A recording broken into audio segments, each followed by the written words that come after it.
Have you ever stood in front of a mirror saying affirmations like, I am successful and I am positive and I am worthy, but they don't actually feel quite that comfortable. And you might even think that you're telling lies to yourself. Now, if this is you, then you are not alone. I've been there and plenty of other people have too. And in this video, I'm going to show you some of the psychology behind this, why this is happening, and more importantly, what you can do about it to really begin to program your mind for success and for positive change. Now, this video has come about because I shared one of my previous videos on affirmations, or actually just a positive statement, with a friend of mine. And when she watched it, she said, but I don't believe it. And she admitted that this is because of her years of negative bias, and we will come on to that. But that got me thinking, and I thought, hang on a minute, I felt that way too. So if Jacqueline and I have felt that very same way, then maybe others have as well. And what I realized is actually this is quite a serious thing, and many people struggle with affirmations because it just feels wrong. What you're saying to yourself just doesn't feel true, and you feel that you're going to struggle to properly embed it. And there are some serious psychological reasons behind all of this, but also some fantastic psychological things to do to begin to reframe this, to move your life forward in a positive way. Now, I want to share something with you that very few in the positive mindset, motivational industry will ever tell you, is that your brain puts up resistance to things that just don't feel true. It actually stops you from developing if what you're saying to yourself and what you're trying to achieve feels very alien or simply untrue. Now, this is what the psychologists call cognitive dissonance. It's when your actions, your thoughts, your words, and your beliefs contradict each other, and your brain starts to throw up red flags. And typically, when it does throw up these red flags, it will begin to resist and perhaps even stop you from moving or making a decision or going anywhere. For example, if you look in the mirror and say, I love myself, but you've got years of self-doubt and low self-esteem, then your brain may kick in and say, hang on a minute, that's just not true. And this is where affirmations can not only become a challenge, but can actually be triggering for many people, and that is never a good thing. However, there is some good news, is that if this is you, if you've ever felt this way, it's not that you're broken, it's just that your negative bias based on past experiences and things that have happened to you over the years are starting to kick in. You've had years of this kind of negative training, and when you start to put something in front of that which plainly doesn't feel true, all of this training comes into play and thinks, hang on a minute, this isn't right. In many respects, it's just like trying to paint over major cracks in a wall. It's simply just trying to cover up deep-seated damage. But as long as you can begin to take on board that this isn't necessarily your fault, then you have a chance of being able to shift this thinking and really make positive change.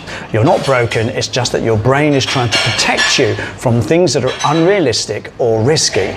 So, what can we do to begin to change this? Well, we can use an interesting psychological trick called bridge statements or reframing. If saying I love you or I love myself seems like a bit of a stretch or something which really doesn't feel that way, how about putting it this way? I am open to new ways of learning to love myself. You could say I'm learning more ways to be kind to myself. Now, there's a number of things going on here. It is a positive statement with intent, but more important, it's I am. You are literally letting yourself know I'm capable, I'm doing. Maybe going to I love you is a bit of a stretch, but I am learning to love myself. I am open to learning new ways of loving myself. I'm open to learning new ways of being kind to myself.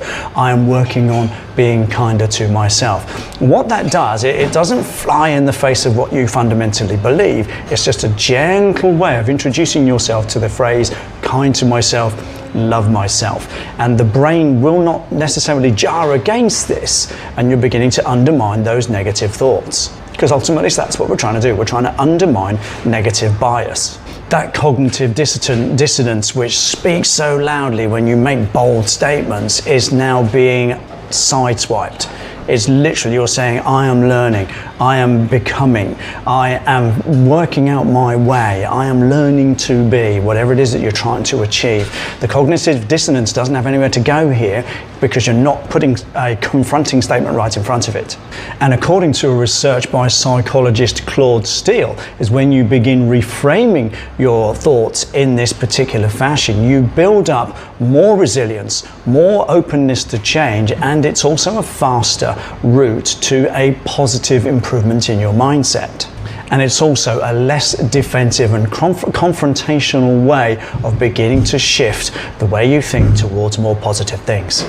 You see, saying things that you manifestly don't agree with or really jar against your experience and your subconscious and your actually negative bias can backfire and reinforce those negative beliefs. And this is why affirmations can potentially be quite damaging, because if they trigger a really bad cognitive dissonance reaction, you bring to mind all that negative belief and it begins to make it bigger and stronger within your head. So what we're trying to do here is just gently undermine and nudge those things from beneath by not being confrontational, by just being a little bit gentler. I am learning to be, I am working on, I believe I'm increasingly moving in this direction. The wrong type of affirmation kicks in what's known as the default mode network, which is determined to keep you right where you are and resist all kinds of change which really jar against the system. So using more believable language is actually more beneficial from a psychological point of view, not just now, not just trying to make changes, but in almost every aspect of your life going forward. Now, research by the psychologist Dr. Noah St. John, and if you read his book Affirmations, and I'll put a link to it below because it is really good, suggests that asking questions is a great way of reframing things and getting around that cognitive dissonance. You could ask questions like, why am I becoming more confident every day? Or, what if I am more capable and able than I believe? Now, Dr. St. John's thinking is that your brain is a problem solver, and if you set it a task, it will often go to work in the background just to find evidence that this may be true or give you answers to these questions. And this is a well-known phenomenon where, if you remember when you were back as a student, where you had the problem, you couldn't work it out, and then you slept on it, and the following morning you worked it out in your sleep. I still do this, and because I have varying different businesses and stuff that I'm working on, and once I got a question in my mind, my subconscious goes to work, and almost always I find a solution for that. And you can actually begin to not necessarily trick your brain, but to reframe things slightly differently so your brain goes to work on solutions. You're not confronting yourself, you're not moving into cognitive dissonance, you're just questioning, what if I am? What if I do love myself more than I've ever known? What if I find it easier to love myself? And the what if questions are very good, and Noah St. John's book is well worth reading. Like I said, I'll put a link to it in the description below. And it's just a way of reframing. So, are affirmations actually lying to yourself? Not exactly. But if you say things to yourself that really contradict your core self-beliefs and all the things you believe about your life, etc., then there will be that cognitive dissonance and there will be resistance. It will feel fake, it will feel wrong, and you will literally intellectually think, I don't believe this. And like I said, it can trigger you, it can move you back to some extent, and this is why we need to circumvent confronting our negative bias and asking questions, putting in link statements, bridge statements, and or affirmations. And what we're doing is just taking a gentler, more realistic approach to beginning to reframe our thoughts and bring in towards more positive statements into our life. So if you've struggled with affirmations, please let me know. If there's one particular phrase that really jarred with you, then please, it'd be great to hear from you. But other than that, if you've liked the video, give it a thumbs up. Subscribe to the channel if you want more stuff on improving your mindset, overcoming self-sabotage, and getting into proper self-improvement. And finally, if you want a video with a brilliant mantra really to begin to improve your life, then check out this over here. Thanks a lot, and I'll see you in the next one.